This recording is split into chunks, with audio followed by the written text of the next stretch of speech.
E Roberta, por quê?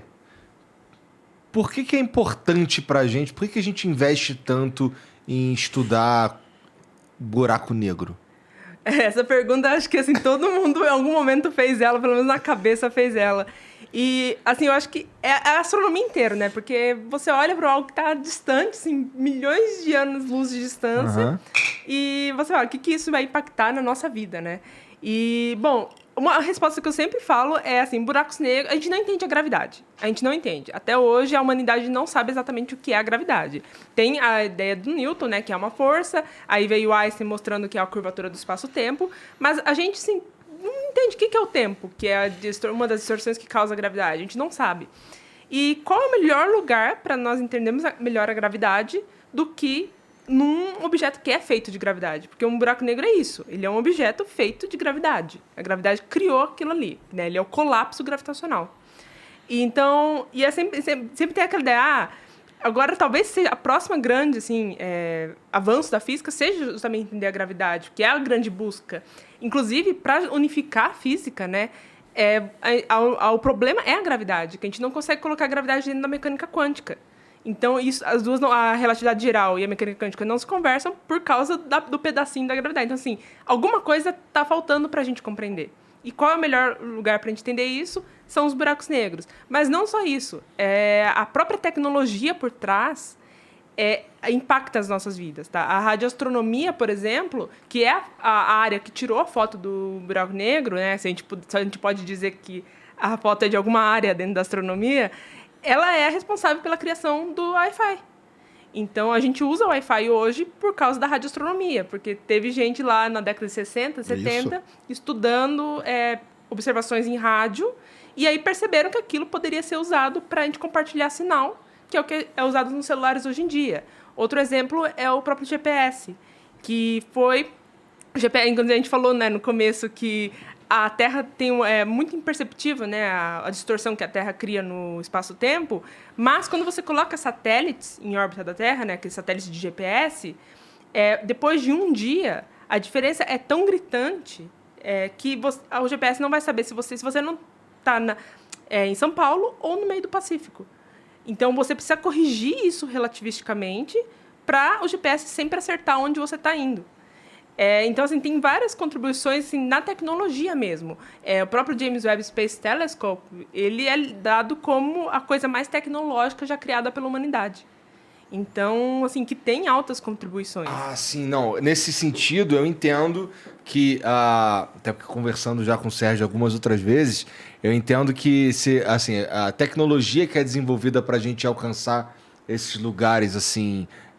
tipo, observar ou estudar um buraco negro, a tecnologia que é desenvolvida nesse caminho, ela com certeza ajuda a humanidade de formas que não era o objetivo inicial, né? Pô, o cara chega assim, putz, isso aqui dá pra usar em outra parada, maneira e tal. A gente chama de spin-off. Spin-off. E eu queria só deixar aqui um registro que é o seguinte, há um tempo atrás eu participei do Passo a Repasse e teve uma pergunta que eu fiquei me sentindo pica. Mas, na verdade, é só porque o Sérgio tá aqui com a gente quase todo dia. E fala toda hora do James Webb. Mas aí eles fizeram uma pergunta lá, e a resposta era James Webb, e ninguém sabia. Só eu. Aí, eu ainda fudi o esquema dos caras, porque eles pegam essas perguntas de fissona, porque aí eles conseguem controlar o tempo do passa, repassa ou paga, e eu respondi. Quando eu respondi, eu fudi. O Celso me olhou com a cara assim, toda a produção. O Celso... Porra, não. Aí ele só chamou a porra do Merchan antes, porque eu fudi o tempo do cara, graças a vocês. Tá vendo? O primeiro programa do Celso Portiolli, tá vendo? Serve pra alguma coisa aí, ó.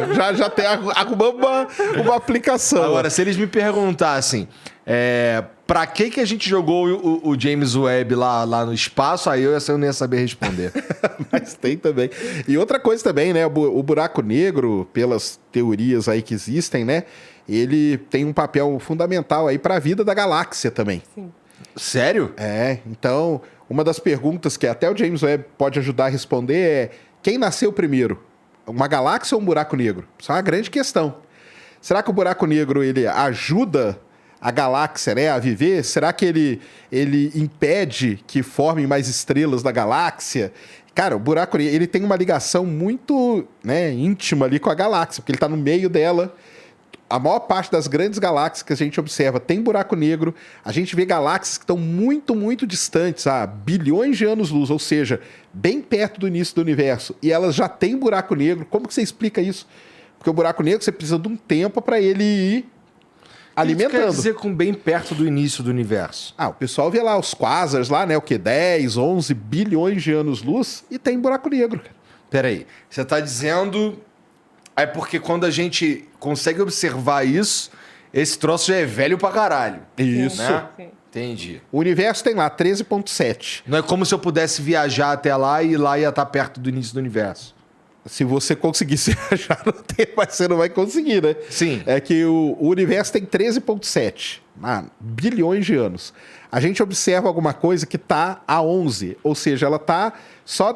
O universo tinha só 2 bilhões de anos. E quando você faz as contas e tal, você fala, cara, isso aí não podia estar aí, né? Sim. É muito pouco tempo para você ter um buraco negro tão grande assim. Então, qual que é a explicação para isso?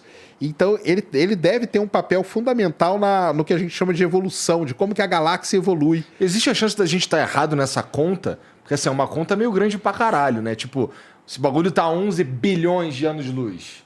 Dá pra gente estar errado nessa conta ou isso não é nem considerado? Tem uma precisão boa hoje, Tem uma né? precisão boa, porque a gente trabalha com a questão do redshift, né? Porque quando a gente observa, a gente sempre observa mais jogado pro vermelho, sempre mais para luz vermelha. E o motivo disso é porque, como o universo está se expandindo, a própria onda, né, que está viajando, ela é esticada e é por isso que ela é jogada para o vermelho. E quando você faz essa análise, você consegue encontrar bem, assim, com uma precisão bem boa, da onde está vindo aquilo, de quando aquela luz foi emitida.